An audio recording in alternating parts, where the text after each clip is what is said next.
오늘도 하나님의 은혜가 그리고 하나님의 진리가 저와 여러분들이 가는 길에 함께 하시기를 주님의 이름으로 축원합니다. 하나님의 사람 다윗과 요나단이 만났습니다. 다윗은 요나단에게 아버지의 본심이 무엇인지 알고 싶다고 자기의 심정을 토로합니다. 다윗 자기를 죽이려는 그 아버지 사울이 본심인지 아니면 한번 발작 일어나서 정신적으로 힘들어서 그런 것인지 그 본심을 알고 싶다는 것입니다. 다윗은 지금까지 승승장구했고 성공했습니다. 목동 양떼 지키는 자에서 예루살렘 이 사울 왕의 궁궐에 들어왔고 그리고 군대 장관이 되었고 왕을 모시는 그런 사람이 되었었습니다. 그런데 이제 사울이 다윗을 죽이려고 합니다. 다윗은 사울이 왜 자신을 죽이려 하는지 몰랐습니다. 사람 속에 있는 그 아주 교묘한 것을 다윗은 몰랐던 것이죠. 그래서 요나단에게 내 아버지 사울 왕이 왜 나를 죽이려 하냐고, 내가 무엇을 하였고 내가 죄가 무엇이기에 그가 나를 죽이려 하느냐라고 마음의 답답함을 이야기합니다. 그때 요나단이 자기가 아버지의 본심이 너를 죽이려 하는 거라면 내가 내게 알리지 않겠느냐, 내가 반드시 너에게 알게 했을 것이다, 이렇게 말합니다. 그러나 다윗은 이제 그 누구도 믿을 수 없는 상황에 빠진 것입니다. 그래서 요나단에게 나와 사망 사이는 한 걸음뿐이라, 까딱만 잘못하면 자기는 죽을 위기의 함정에 빠질 수밖에 없다. 그래서 정말 이 다윗에게는 신뢰하고 또 그 모든 상황을 말해줄 때 그 말을 신뢰할 수 있을 만한 정직한 사람이 필요하다고, 누구도 믿을 수 없는 상황이 되었다고 이렇게 요나단에게 말합니다. 그래서 요나단이 아니라고, 내가 너에게 모든 것을 알려주겠다고, 아버지가 만약 너를 해치려 한다면 그 마음을 너에게 와서 전해주겠다고, 내 소원이 무엇이냐고 이렇게 말합니다. 그때 다윗이 사울 왕의 본심을 알기 위해서 월삭이 되면 왕과 함께 신하들이 식사하는 자리가 있는데 자기가 자리를 비우겠다는 겁니다. 아버지 집에 매년 제를 드리는데 가서 형의 얼굴도 보고 또 매년제를 드리러 갔다 올 테니까 내가 내게 사랑을 입었으면 보내달라고 간청해서 보내주었다고 이렇게 얘기해 보라는 것입니다. 만약 사울 왕이 엄하게 말하면 그의 본심이 정말 다윗을 죽이려는 것이고, 만약 그렇지 않다면 이 사울 왕은 한번 그냥 잠깐 마음과 감정이 힘들어서 그렇게 했던 것이니 자기가 궁궐로 돌아올 수 있겠다, 이렇게 말합니다. 그런데 여기서 더 중요한 것은 또 뭐냐면, 사울 왕이 본심을 드러냈어도 다윗에게 요나단 내가 진실을 알려주겠느냐는 것입니다. 그때 요나단이 이 다윗을 진심으로 사랑했기 때문에 자기의 본심을 이 절대적으로 믿어주지 않는 이 다윗에 대한 마음이 답답했습니다. 그래서 내가 내게 무엇을 해주면 되겠느냐. 그리고 요나단이 이 다윗을 향하여 내가 아버지가 정말 그렇더라도 너와 나 사이에 언약을 맺었으니 내가 반드시 아버지의 본심이 드러나면 다윗 너에게 알려주겠다. 그리고 약속을 정합니다. 이제 아이 종을 데리고 나와서 다윗은 저 바위에 숨고 요나단이 화살을 쏴서 이쪽에 있으니 내게로 가져오라 그러면 궁궐에 돌아오는 것이고, 만약 화살이 앞에 있으니 빨리 뛰어서 가라라고 얘기하면 다윗은 너의 길을 가라는 것입니다.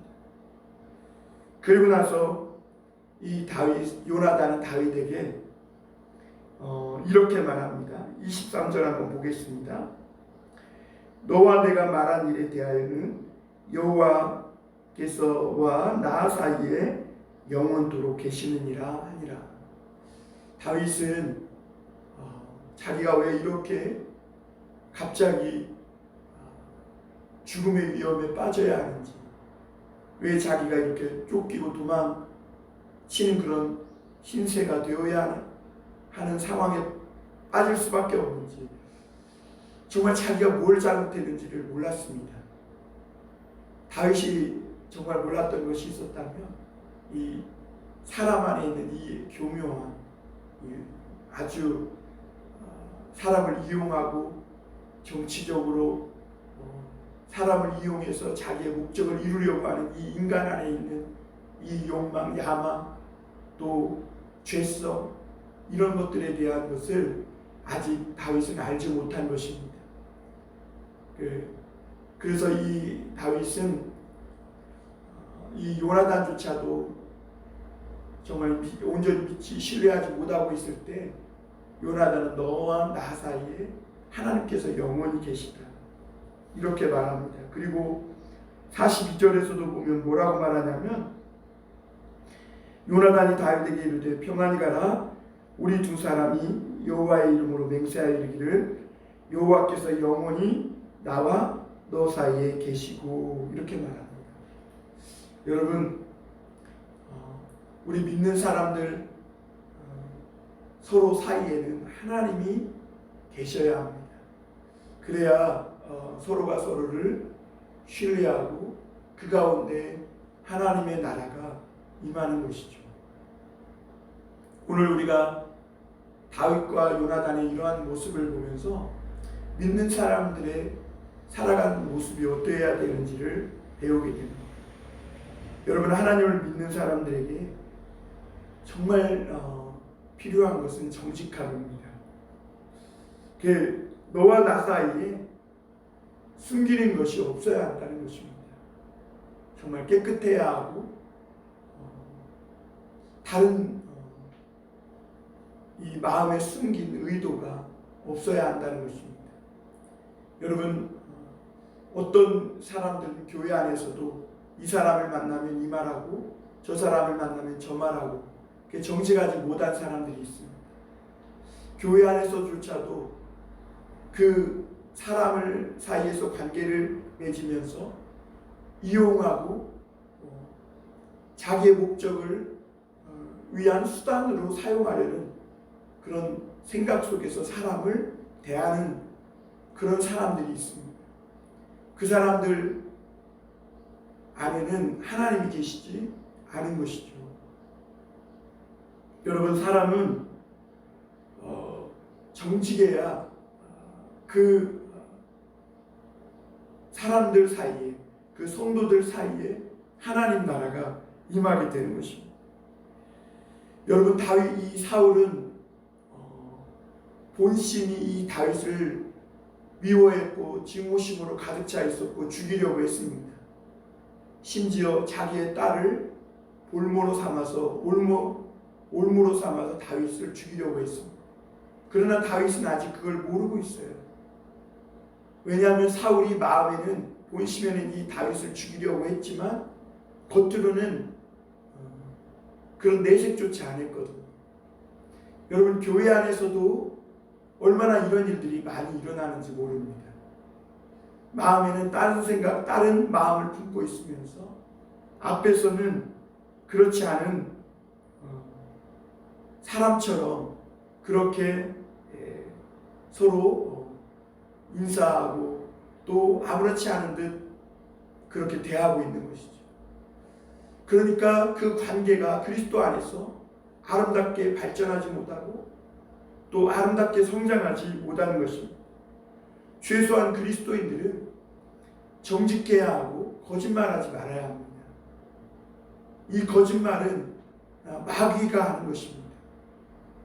앞에서는 이렇게 말하고 뒤에서는 저렇게 말하고 자기의 목적과 어떤 계획을 위해서 수단으로 사용하려는 태도는 잘못된 것입니다. 오늘날 목회자는 성도들에게 그러해야 합니다. 목회자는 성도들을 이용하고 자기 야망과 목적을 위해서 성도들을 이용해 먹으려고 하는 이런 잘못된 생각을 버려야 합니다. 성도들과 목회자 사이에, 성도들과 성도들 사이에는 누가 계십니까? 하나님이 계신 거예요. 예수 그리스도가 계신 거예요. 목회자가 성도를 위해 피 흘려 준 것도 아니고 목회자가 성도들을 위해서 십자가에 달려 죽은 것도 아니에요. 그래서 내 성도도 아니고 내 사람도 아니에요. 하나님의 사람들이고 하나님의 교회인 것입니다. 그런데 많은 목회자나 주의 종들이 자기의 교회요, 자기 사람들처럼, 자기 양처럼 이렇게 생각하는 거예요. 그래서 자기 것으로 만들려고 하는데 이것은 하나님이 정말 싫어하는 것입니다. 그러니까 많은 성도들이 목회자를 신뢰하지 못합니다. 교회에 등록하지 않고 유리방황하는 성도들이 많이 생겨나는 것입니다. 이 다윗도 사울왕을 섬기면서도 이 사울왕의 본심을 알지 못하니까 자기가 지금 이 배에서 뛰어내려야 하는지 아니면 계속 이 배에 머물러 있어야 하는지 사망과 죽음 사이가 한 걸음 사이라는 것을 그는 이 요나단에게 말하죠. 여러분 이 모든 일들이 왜 그렇습니까? 하나님을 믿는다고 하면서도 정직하지 못한 것입니다. 그러니까 누구도 신뢰할 수 없는 그런 사람, 그런 관계가 되어버리는 것이죠. 그런 곳에는 하나님의 나라가 임할 수 없습니다. 결국에는 이 요나단이 이 다윗을 도와줍니다. 내가 아버지의 본심을 알아본 후에 너에게 알려주겠다는 것입니다. 사람은 우리가 여기서 또 믿는 사람들은 어떤 모습으로 살아가야 합니까? 자기가 한 말에 책임을 질 수 있는 사람이 되어야 하는 것입니다. 물론 사람은 유한한 존재입니다. 다 약속을 100% 지킬 수 있는 존재는 아닙니다. 그러기에 우리가 여러분 말도 내가 지킬 수 없는 약속은 가급적 하지 않는 그런 신중한 사람이 되어야 하고 혹시나 내가 말을 내뱉었다면 그 약속을 지키기 위해서 어떤 손해와 어려움을 내가 당할지라도 최선을 다해야 하는 것입니다. 그런데 오늘 성도들에게 또 믿는 사람들에게 나타나는 것은 말을 너무 쉽게 합니다. 그리고 책임지지 않는다는 거예요. 여러분 한국교회가 선교사님들을 한때 많이 파송했었습니다. 그런데 IMF를 겪으면서 선교비를 보내주지 않아가지고 선교사님들이 선교지에서 엄청난 어려움을 겪고 있다고 합니다. 요즘 또 그런 일들이 일어나고 있다고 해요. 여러분 교회가 선교사님들을 파송할 때는 약속을 합니다. 내가 가서 이렇게 선교비를 보내줄 테니까 가라고. 그런데 요즘 이 코로나 바이러스로 인하여서 교회들이 어려움을 겪고 있으니까 그 약속한 것을 지키지 않는 거예요. 아무런 말도 없이 선교의 방향성을 바꾸고 선교비 재정 지출을 줄이고 그렇게 하는 것이죠. 그러니까 이 선교사님은 그 약속만 믿고 하나님의 복음을 들고 나갔는데 아무런 말도 없이 선교 정책이 바뀐 것도 모른 채 그곳에서 굉장한 어려움을 당하고 있는 것입니다. 여러분 그리스도인들이 살아가는 삶의 모습은 자신이 한 약속에 대한 책임을 최소한 질 줄 아는 성도들이 되어야 합니다. 오늘 9절에 보면 요나단은 이 다윗에게 이렇게 말합니다. 요나단이 이르되 이 일이 결코 내게 일어나지 아니하리라. 내 아버지께서 너를 해치려 확실히 결심한 줄 알면 내가 내게 와서 그것을 내게 이르지 아니하겠느냐 하니 다윗이 물음표가 든 것이 뭐냐면 신뢰할 수 없는 것이 뭐냐면 요나단 네가 그 아버지의 본심을 알아도 만약에 그것을 내게 알려주지 않으면 어떻게 되느냐는 거죠. 왜냐하면 사울왕과 요나단은 아들 자식 관계라는 거죠. 그래서 만약에 내가 나에게 네가 지금 나와 이 말한 대로 약속한 대로 나에게 와서 알려주지 않으면 나는 죽을 수밖에 없다는 거죠. 그러니까 요나단이 자기가 한 말대로 이 너에게 와서 반드시 알려주겠다는 것입니다. 만약 진짜 요나단이 아버지가 말한 것 아버지의 본심을 알고 지금 다윗과 약속한 것을 지키지 않았다면 다윗은 죽고 말았을 겁니다. 이 사울 왕은 요나단에게 뭐라고 말합니까? 다윗은 죽어야 할 자라는 거예요. 요나단, 너와 내 나라에 있어서 이 다윗은 존재해서는 안 될 사람이라는 것이죠. 여러분, 요나단도 만약에 마음이 조금이라도 바뀌어서 이 다윗이 이 자기의 자리를 탐내고 있다고 생각하거나 또는 이 아버지 이 사울 왕의 나라는 내 나라라는 이런 욕심, 어제 우리가 봤듯이 요나단이 진리를 거부하고 또 하나님이 그에게 주신 마음을 버리고 그가 한 말을 버리고 약속을 지키지 않고 아버지의 나라가 될 거라는 이런 욕심을 품었다면 다윗은 죽고 말았을 거예요. 그런데 요나단은 어떠합니까? 자기가 한 말에 책임을 집니다.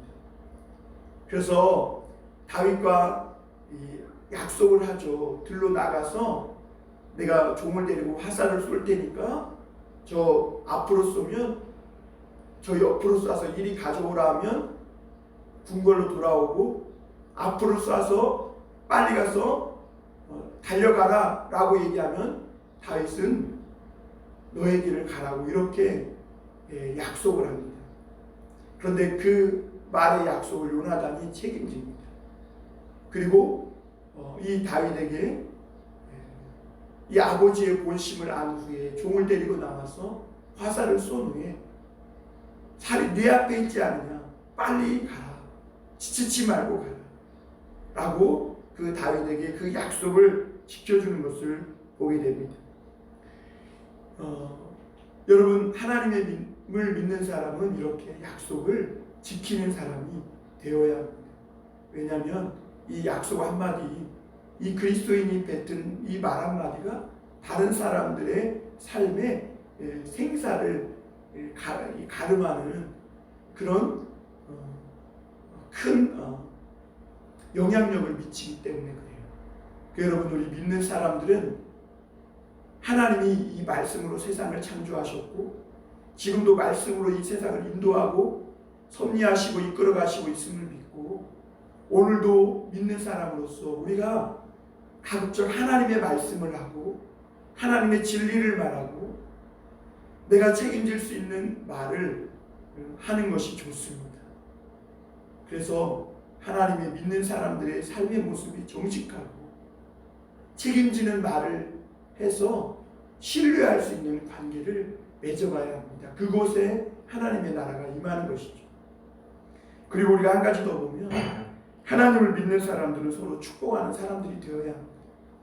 요나단은 아버지의 그 사울왕의 마음을 안 뒤에 그래도 이 다윗의 편을 들어줍니다.